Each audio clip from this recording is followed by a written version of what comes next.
I'm so glad that Maia Green is with us today from Fun Camps because Maia, my kids drove me insane on the weekend because they're bored. You can't let them get bored. They got to get outside doing stuff. I've got to send them outside to do so. Yes. So tell me about Fun Camps. Send them to me. Okay. We have an environmental leadership camp happening up at UBC this summer. Okay. And it's the first time that this has ever really been done, combining sort of environmental education with fun and with leadership skills so that people can take stuff back to their schools in the fall, start their own projects. They'll have things to work on for the whole rest of the summer.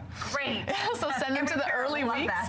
Right. And we're going to be doing so much stuff. 95% of our time will be spent outside. So we'll be doing solar-powered car workshops. We'll be doing some gardening. We'll be going to the UBC farm. We'll be going hiking. We'll be down on the beach. We'll be going swimming. All sorts of stuff. I like this, keeping the kids busy. Yeah. So give me an idea of the hours and how many camps are there? What are we talking about? It's sort of your standard summer day camp. So it goes from 9 to 4 every day, Monday to Friday. Every session is a week long, and there's 8 sessions. So the first one starts July 7th, and we wrap up on August 29th. Now, can you sign them up for more than 1 week if you want to, right? Like, will they do different things, or is it the same camp? It will be the same camp, but it will be adapted every week, and every week will be a bit different. But there will be certain things like making a solar-powered car. Everyone's so excited about that. Right. That's going to be in every week. Okay. And things like that. So we'll have the same themes every week, and we focus on water, transportation, energy, food, and then community, and how your community ties into being sustainable and how to live sustainably in your daily life. Okay, and it's for 10 to 15-year-olds? Yeah. Okay, and now tell me about this project. This is one of the ones that you guys do, This is a really simple one. This is just anything you can do at home. Okay. You just need a jar, and you get some sprouting seeds from a grocery store, wherever. You can also just use green lentils or something. Right. You put them in the bottom of the jar, fill it up with water, soak it for 2 to 6 hours.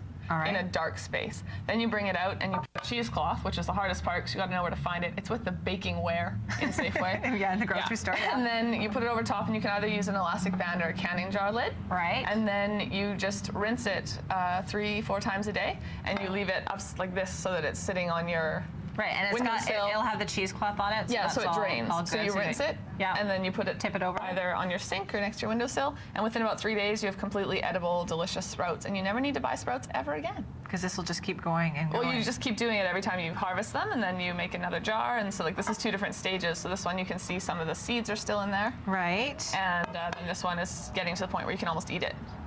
Okay, so was this as a kid, were you fascinated by these things too? Yeah, watching things grow from little seed. Yeah? Yeah. So is that why you got involved? Yeah, I can tell.